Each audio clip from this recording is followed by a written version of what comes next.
القدس الآن وكل أوان إلى دهر الدور كلها آمين. لما خلق ربنا الإنسان خلقه على صورته ومثاله وتركه ليعمل في الأرض ويرعى الأرض كلها، وعطى الإنسان سلطان وقال له كده لما كلم آدم وحواء قال لهم اثمروا واكثروا واملأوا الأرض، وقال له تسلط على الأرض وارعاها. فربنا ادى للإنسان إنه يكون يعني في حتة القيادة والمبادرة، وإنه يكون كده يعني عنده روح رعاية.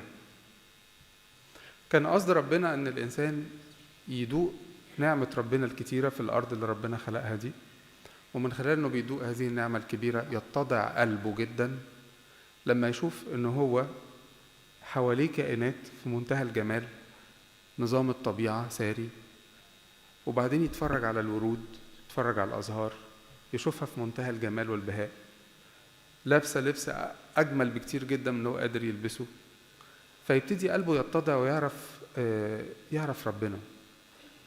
حتى لو تفتكروا المسيح لما كان جاب نفسه على الأرض وفي إنجيل متى الإصحاح 6 قال لهم أنا عايزكم تعملوا حاجة، عايزكم كل شوية تبصوا كده على السماء وتتأملوا في الطيور وتسألوا نفسكم مين اللي بيأكلها، مين اللي بيأكل الطيور دي؟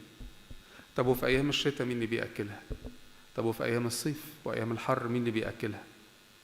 لا تجمع إلى مخازن وما تقدرش يبقى عندها تلاجات أو حاجة، لكن أبوكم السماوي يقوتها، عشان كده هي حية لحد دلوقتي. وقال لهم كمان عايزكم لما تمشوا في الشارع تبصوا على الأزهار اللي موجودة على الأرض، اللي طالعة في الطرقة، اللي طالعة في الشوارع، اللي طالعة بين الرصيف مثلا، اللي طالعة في الحقل على جنب، وبص على الورد اللي موجود فيها وجماله، واسألها مين اللي لبسك اللبس ده في أحيانا كتيرا نبص على وردة نقول عليها جميلة جدا، يمكن أحلى من اللبس اللي كان بيلبسه سليمان الملك. لما تتفرج على وردة كده وتشوف جمال الألوان. فكان قصد ربنا أن الإنسان لما يشوف الكلام ده كله يتضع قلبه جدا، ويبقى بيخدم وهو قلبه متضع، ويبقى بيقود العالم وهو قلبه متضع. لكن المشكلة أن عدو الخير اللي قال عنه الكتاب المقدس أنه وضع في قلبه أنه يرفع كرسيه في الكرسي العلي. يعني عدو الخير ده شيطان إبليس ده أصلا كان ملاك، كان واحد من رؤساء الملائكة، وربنا كان أعطاه قوة، لكن هو تغير قلبه وتجبر قلبه وحب يقول يعني هو ربنا أحسن مني في أضع كرسية فوق كرسي العلي. ومن ساعتها هو بيحاول يبث الفكرة دي في قلوب البشر. فراح لآدم وحواء قال لهم قال لهم هو فعلا ربنا قال لكم ما تاكلوش من كل شجر الجنة؟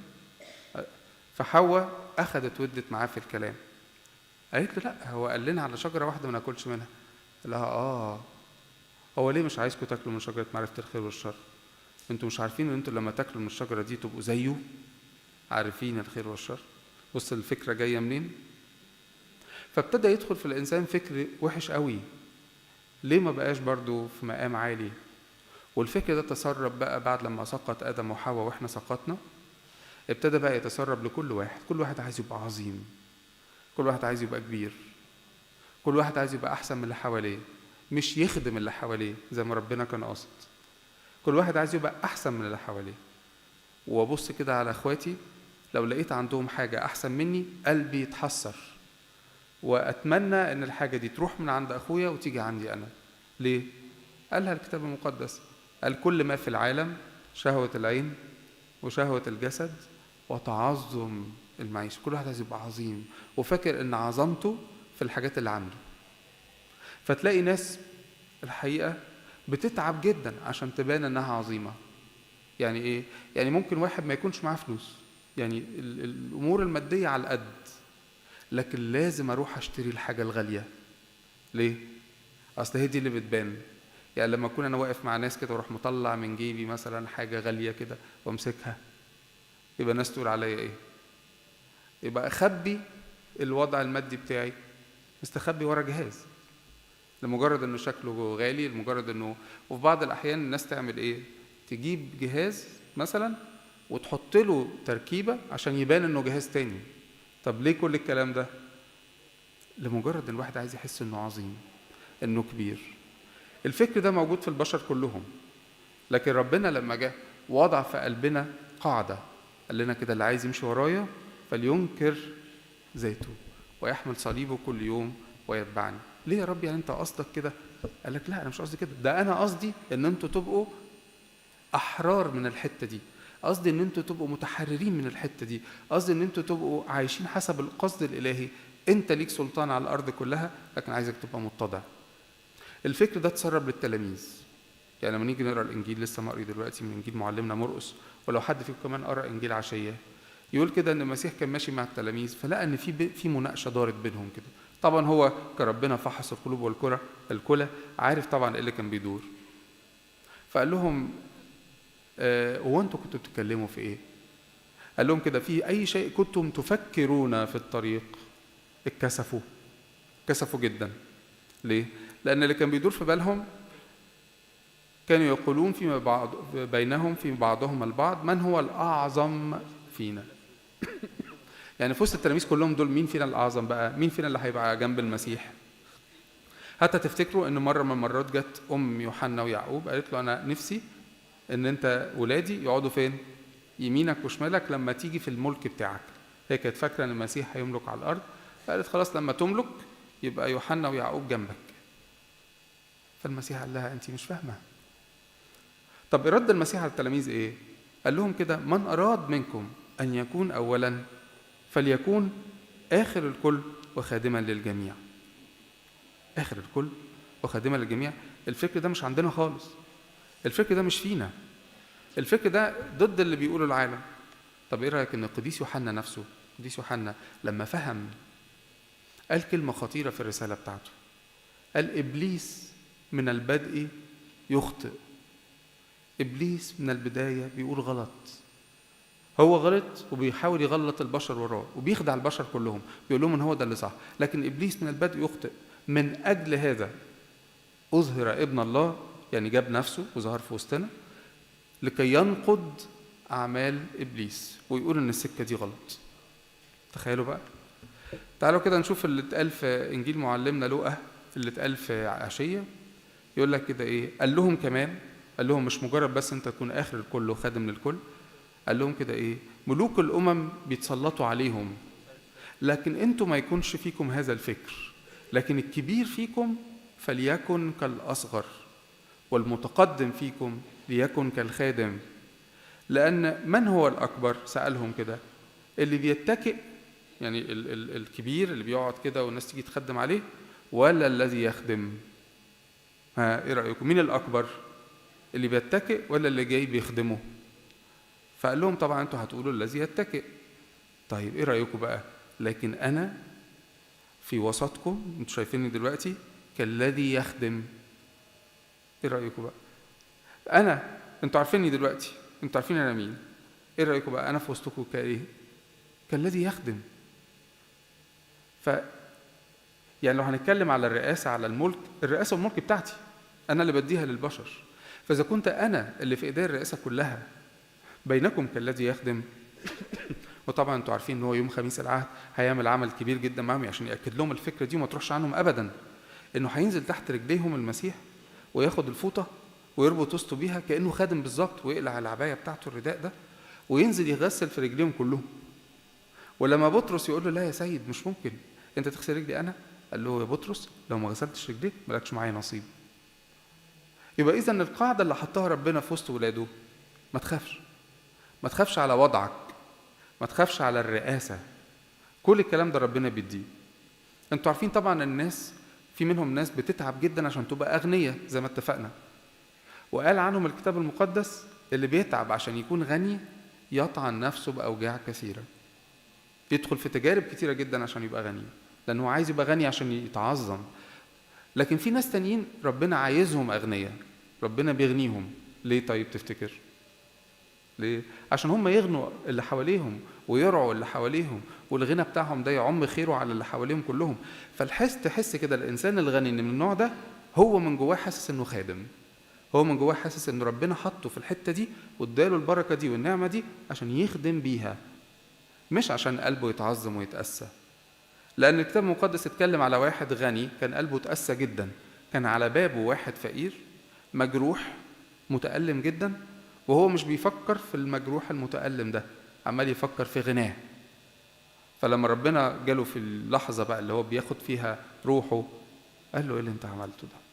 فلقى نفسه فين؟ لقى نفسه في هاوية عظيمة بعيدة خالص عن المكان اللي العازر الفقير ده موجود فيها. فقعد يصرخ، وشاف العازر ده في حضن أبونا إبراهيم، فقعد يقول له يا أبونا إبراهيم ابعت لعازر يبل بس طرف صبعه بمية ويحطها على لسانه. قال له يا إبراهيم أنت استوفيت كل الخير، والعازر ده ما دقش حاجة من خيرك، عشان خاطر كده أنت في حتة وهو في حتة تانية. فخلي بالك من الحتة دي قوي قوي قوي. مش لازم يكون الموضوع بنتكلم فيه فلوس، مش لازم خالص. ما ممكن أنا أكون في بيتي، طب إحساسي إيه في البيت؟ إحساسي إن أنا السيد، إحساسي اللي بيحرك كل حاجة، كله لازم يخدم عليا. يعني مثلا إيه، ولادنا مثلا، يجي مثلا ولد أو بنت، يا ماما هاتيلي، يا ماما اعملي لي، يا ماما مدي ايدك وهاتيلي، انا عايز اريح شويه. يعني مش شويه، ده كل يوم. يبقى كده انا حاسس ان انا ايه في بيتي؟ انا لازم كله يخدم عليا؟ المسيح ما بيقولش كده، يقول ليكن كل واحد فيكم كالايه؟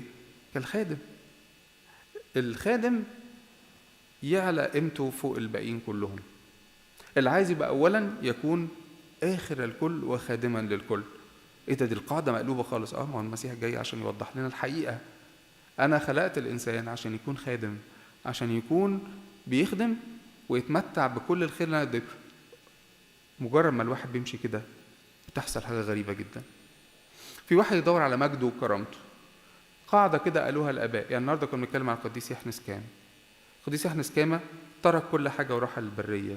البرية اللي هي المنطقة اللي فيها قاعد فيها الرهبان، بالذات برية شهيد، كان معروف فيها قاعدة خطيرة.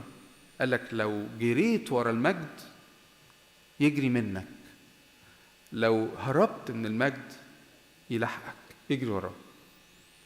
ونسمع عن ناس كتيرة جدا كان من كتر سيرتهم الحلوة كانوا يقعدوا ونفسهم يخدموا ربنا طول عمرهم. فجم مثلا حصل ان الرئاسة بتاعت الكنيسة بقتش موجودة، البابا مثلا تنيح، فعايزين يجيبوا بطرك، قالوا فلان ما فيش غيره، يروحوا ياخدوه عشان يبقى بطرك. يعمل ايه؟ يجري ويهرب. لدرجة ان في مرة من المرات في احدى الرسامات بتاعت الاباء البطاركة راحوا ربطوه بسلسلة وجروه جر كده عشان يترسم. مرة تانية واحد من الاباء حبوا ان هم يرسموه، قعد يفر منهم، كل ما يروحوا له يهرب يهرب يهرب. عارف في الاخر عملوا ايه؟ جابوا انجيل كده وحطوه قدامهم ورسموه باسمه.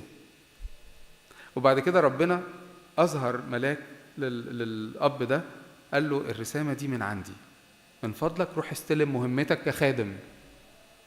فراح بعد ما هم رسموه على الإنجيل كده، راح وجلسوه على كرسي ماري مرقس. فخلي بالك إن ربنا عايزنا خدام في بيوتنا، وعايزنا خدام في خدمتنا، وخدام في شغلنا. ربنا ادانا إن احنا نظهر للعالم المحبة اللي هي بقت العالم مفتقدها جدا. إن أراد أحد منكم أن يكون أولا فليكون آخر الكل وخادم للكل. قالها برضو المسيح مرة تانية، قال لو دعيت إلى فرح أو دعيت لعزومة، تاخد أنهي مكان تقعد فيه؟ تاخد أنهي متكئ؟ الطبيعي إن كل واحد أول ما يدخل عينيه تضرب كده في المكان، يختار أحسن مكان ويقعد فيه قبل ما حد تاني يجي ياخده. طب واللي عنده إحساس الخادم يعمل إيه؟ تلاقيه يقعد في المتكئ الأخير. طب إيه اللي يحصل؟ الأولاني اللي قاعد في المتكئ الأولاني يدخل صاحب الفرح يقول له معلش لو سمحت، أصلا أنا كنت عازم حد تاني ولازم يقعد قدام، ممكن ترجع ورا. فقال لك كده لو أنت بترجع ورا تحس بالخزي، إنك دورت على المتكئ الأول وبعدين تراجعت لورا. طب واللي قاعد في المتكئ الأخير يدخل صاحب الفرح، يا فلان أنت إزاي تقعد ورا كده؟ تعالى، ده أنت مقامك قدام خالص، تعالى. فيرفعوا بمجد وياخدوا من ورا لقدام قدام الكل. فحط فينا المسيح الحتة دي، إن أراد أحد أن يكون أولا يكون آخر الكل وخدام عند الكل. خدام ده ما بيدورش على مجده، الخدام ده بيدور على راحة اللي حواليه. تعالوا نفكر مع بعض، لو زوج وزوجة، فكروا بالفكر ده، زوج وزوجة. لو زوج وزوجة كل اللي في بالهم أنا عايز أريح شريك حياتي وعايز أريح ولادي، يعني كل اللي بيدور في باله أنا نفسي شريك حياتي يرتاح بخدمتي، أنا أتعب هو يرتاح. تفتكروا هيكون عندنا مشاكل في الزواج؟ مشاكل بتيجي منين في الزواج؟ لما كل واحد يقول انا ورأيي. لكن لما يجي واحد يقول لك ايه، طب انا خدامة عند مراتي، وانا خدامة عند جوزي، ويبتدي كل واحد كده يدور على راحة التاني، صدقني ما تلاقي مشاكل زوجية خالص. تعرف تقيسها ازاي؟ يجي مثلا البيت، يعني حد يجيب حاجة كده في البيت، طب يا ترى هتاخد ايه بقى؟ يعني مثلا جايبين برتقال مثلا، تاخد احسن واحدة ولا اقل واحدة؟ طب ليه بتاخد اقل واحدة يعني؟ طب ما الحلوين قدامنا اهو، ما تدي لاخواتك الاحسن. فاكرين القصة الجميلة اللي حصلت في ايام القديس ارسانيوس معلم اولاد الملوك؟ ده كان راجل اصلا متعود على الغنى وعلى الخير، كان بيعلم اولاد الملوك، بس محبة ربنا فاضت في قلبه جدا لدرجة انه ساب كل حاجة وراح يترهبن في البرية. لما راح البرية حس ان هو مش هينفع للعيشة بتاعتنا دي، ده راجل مرفه ولبسه كويس ومن بيئة كويسة، ما ياخدش على اكل الصحراء والمية القليلة والاكل اللي مش قد كده. لكنه قال لهم طب جربوني، وربنا اداله نعمة. في بدايات حياته خالص وهو في الدير، لما كان بيقعد على المائدة بتاعت الأكل مع بقية الآباء الرهبان، كان يجي كده وهو بياكل ينقي الفولة الكويسة ياكلها، والفولة اللي مش كويسة يعمل فيها ايه؟ يشيلها جنب الطبق كده. عارف زي ما انت مثلا لو تاكل لقيت حاجة مش حلوة، فبص كده رئيس الدير وقال الفكر ده مش كويس، الفكر ده مش هيوصله اللي ربنا عايزه. فراح رئيس الدير اتفق مع مين؟ مع اللي جنبه، أخده كده على جنب، قال له اصنع معي محبة، يعني اقبلني بمحبة واقبل كل اللي هعمله معاك. فعمل نفسه كده لفة ورجع تاني للحتة اللي فيها القديس أرسانيوس، وراح كده باصص للأخ اللي جنبه وراح مزعق له ايه اللي انت بتعمله ده؟ بتاكل الفولة كويسة وتسيب الوحشة لأخوك، وراح مديله قلم. طبعا ده مش عادة الربع، ده بيعمل ده مخصوص عشان خاطر ايه؟ عشان خاطر يوصل رسالة للقديس أرسانيوس. الغريب في الموضوع ان القديس أرسانيوس صح نط من مكانه كده وراح عمل مطانية لرئيس الدير وعمل مطانية لأخوه اللي جنبه، قال له حقك عليا، اللطمة دي مش ليك، اللطمة دي ليا أنا. يعني بص، فهمها وهي طايرة كده، فهمها على طول وقبلها، وأحس كده إنه أخطأ، عشان كده عمل مطانية لأخوه وعمل مطانية لرئيس الدير. تخيل بقى لو كان ده بقى إنسان عنده فكر العظمة، كان يقول إيه؟ كان يقعد في قلبه ويقول حد يعمل كده؟ حد ينقي الفولة ويعمل مش عارف مين؟ صح؟ مش ده اللي هنعمله؟ أحيان كتير بيبقى قلبنا في جوانا فكر عظمة، لما أشوف أخويا، لما أشوف مراتي، لما أشوف جوزي، لما أشوف حد بيسقط، أقول يا سلام، شوف هو أنا أحسن منه 1000 مرة، وأنا كنت هقع نفس الوقعة دي مكانه. لكن قلب الخادم ما يعملش كده. قلب الخادم يرفع قلبه بالصلاة لأجل الساقطين، يرفع قلبه بالصلاة لأجل الضعفة، يفكر إزاي يسند الضعيف، يفكر إزاي يعني يرفعه. ليه؟ لأن عندنا في المزمور اللي بنصليه في صلاة باكر نقول كده: على الرغم من ربنا عالي قوي، عالي قوي، كرسيه فوق الشروبيم والسرافيم، فوق الملائكة، وهو عالي قوي، لكن عينيه ناظرة إلى مين؟ إلى المتواضعات. يعني إيه المتواضعات؟ يعني القليلات أو الحقيرات. فأنت كرسيك عالي قوي قوي قوي، لكن قلبك بيقول أنا عينيا تنظر للمتواضعات. ليه؟ راح قال المزمور كده: المقيم المسكين من التراب، الرافع البائس من المزبلة، لكي يجلسوا مع رؤساء شعبه. فإذا كان فكر ربنا كده، يبص للضعفة يرفعهم، يبص للمحتاج يديله، يبص للي حاسس انه قليل قوي ويديله مكانة. يعني في برضو في موضوع مؤلم جدا ممكن يبقى فينا، انه واحد يحس انه عنده صغر نفس. يعني ايه صغر نفس؟ يعني دايما حاسس انه قليل، مضطهد، مش اخد وضعه. الاحساس ده مر جدا على فكرة، بيمرر النفس. طب انا لو شفت واحد عنده صغر نفس اعمل ايه؟ اتريق عليه؟ او لو شفت واحد في عقليته ضعيف اعمل فيه ايه؟ اتريق عليه واقول يا ده ما بيفهمش حاجه وامسكه بقى ويبقى مسار التريقه بتاعتنا؟ ولا ابقى قلبي زي قلب ربنا وزي قلب الخادم، اقول ده اكتر واحد انا لازم اقدم له محبه، ده اكتر واحد مش لاقي حب، تبقى انا اقدم له محبه، انا اقدم له كرامه، انا اقف جنبه، انا احامي عنه. وضع ربنا الانسان في هذا الوضع. لو خدمت بقلب متضع، لو خدمت بقلبي أنا، ما خلي بالك هو قلب ربنا إيه؟ المقيم المسكين من التراب، الرافع البائس من المزبلة لكي يجلسوا مع رؤساء شعب. تحس الانسان اللي بيعمل كده مش خايف على مركز، مش خايف على يعني طب انا لو عملت كده هم هيسبقوني، طب انا لو ساعدتهم في المذاكره هم هيجيبوا درجات احسن مني، طب انا لا ما تخافش. ليه؟ لان العطيه اللي هو بياخدها والنعمه اللي هو بياخدها من السيد نفسه، بياخدها من ربنا نفسه. فتلاقيه بيتعب بيخدم على ده، وربنا عمال يرفع فيه لفوق. في بدايه خدمه الاباء في امريكا كان في اب كاهن اسمه ابونا لوقا بيخدم هناك. ففي خدمته في بدايتها خالص، انتوا عارفين المصريين كانوا ابتدوا يروحوا امريكا في الهجره وكده من زمان، من السبعينات. فاللي راحوا بدري واشتغلوا شغل كويس، شوفوا بقى وضعهم بقى عامل ازاي. فبدايات الخدمه خالص على ايد ابونا بشوي كامل، وبعدين الاباء بعده. جاء واحد من الاباء اتعزم عند حد يعني ايه كبير، حد قال له هبعت لك عربيه يا ابونا، تعالى اركب العربيه دي، تعالى بس عزمك على الغدا. هم بتوع بره كده يعني. طب وبعدين هو ما بيحبش الكلام ده، بس قال له احنا خدمتنا في امريكا بتتم بالشكل ده، روح البيت وقول كلمه ربنا هناك. فجات له عربيه اخدته، وبعدين العربيه فضلت ماشيه كده، وبعدين طلعت بره البلد في مناطق بقى واسعه وجناين وحاجات زي كده، وبعدين لقى سور طويل وقعدت العربيه ماشيه جنبه، وبعدين في باب دخلوا منه، وبعدين فضلت ماشيه كتير كتير كتير كتير جوه المنطقه، حاجه بقى قبها خالص يعني. وبعدين دخلت كده على بيته وطلعت فوق حاجه عاليه وركنت العربيه ونزل، ولقى حد بيفتح الباب. يعني ابونا بيحكي يعني بيقول يعني على الوضع بتاعه، بس ما كل ده ما كانش شغله. دخل قعد مع الراجل بيتكلموا وبياكلوا، وبعدين بعد الاكل ابونا بيفتح الانجيل، وبعدين الراجل راح قال له ابونا انا عايز اقول لك حاجه، انا كل اللي انت شايفه ده انا ما استاهلوش، كل اللي انت شايفه ده انا ما استاهلوش خالص. انا جيت امريكا معيش ولا مليم، لكن ابتديت اشتغل، حطيت في قلبي انه زي ما كنت في مصر اكون هنا، فكنت بطلع عشوري ربنا باستمرار. لقيت ربنا مد ايده معايا بالخير، فبقيت احس جوايا ان ما ينفعش ان انا ادفع العشور بس، فبقيت ادفع 20. وبعدين كل ما ادي الاقي ربنا بيدي اكتر، بقيت ادفع بعدها 3 عشور، وبعدين 4.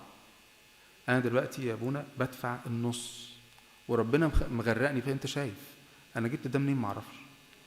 فشوف لما انت تخدم، لما انت ربنا يغنيك عشان انت تغني اللي حواليك، لما يغنيك عشان تخدم اللي حواليك، شوف ربنا يمد ايده ازاي معاك. ما بندورش على عطايا ماديه، لكن الاحلى ان انت من جواك تحس بربنا المحب لما يديك نعمته وقوته.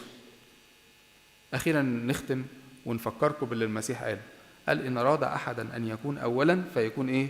اخر الكل وخادم للكل. ولازم الفكر ده يفضل ثابت فينا على طول، كل واحد في خدمته في شغله، كل واحد في قيادته يبقى هو قائد بس خادم للكل. ربنا يعطينا ويعطيكم ان تكون الفكر ده فينا طول العمر كله، في هذه السنة بالذات. لإلهنا كل مجد وكرامة من الآن والأبد.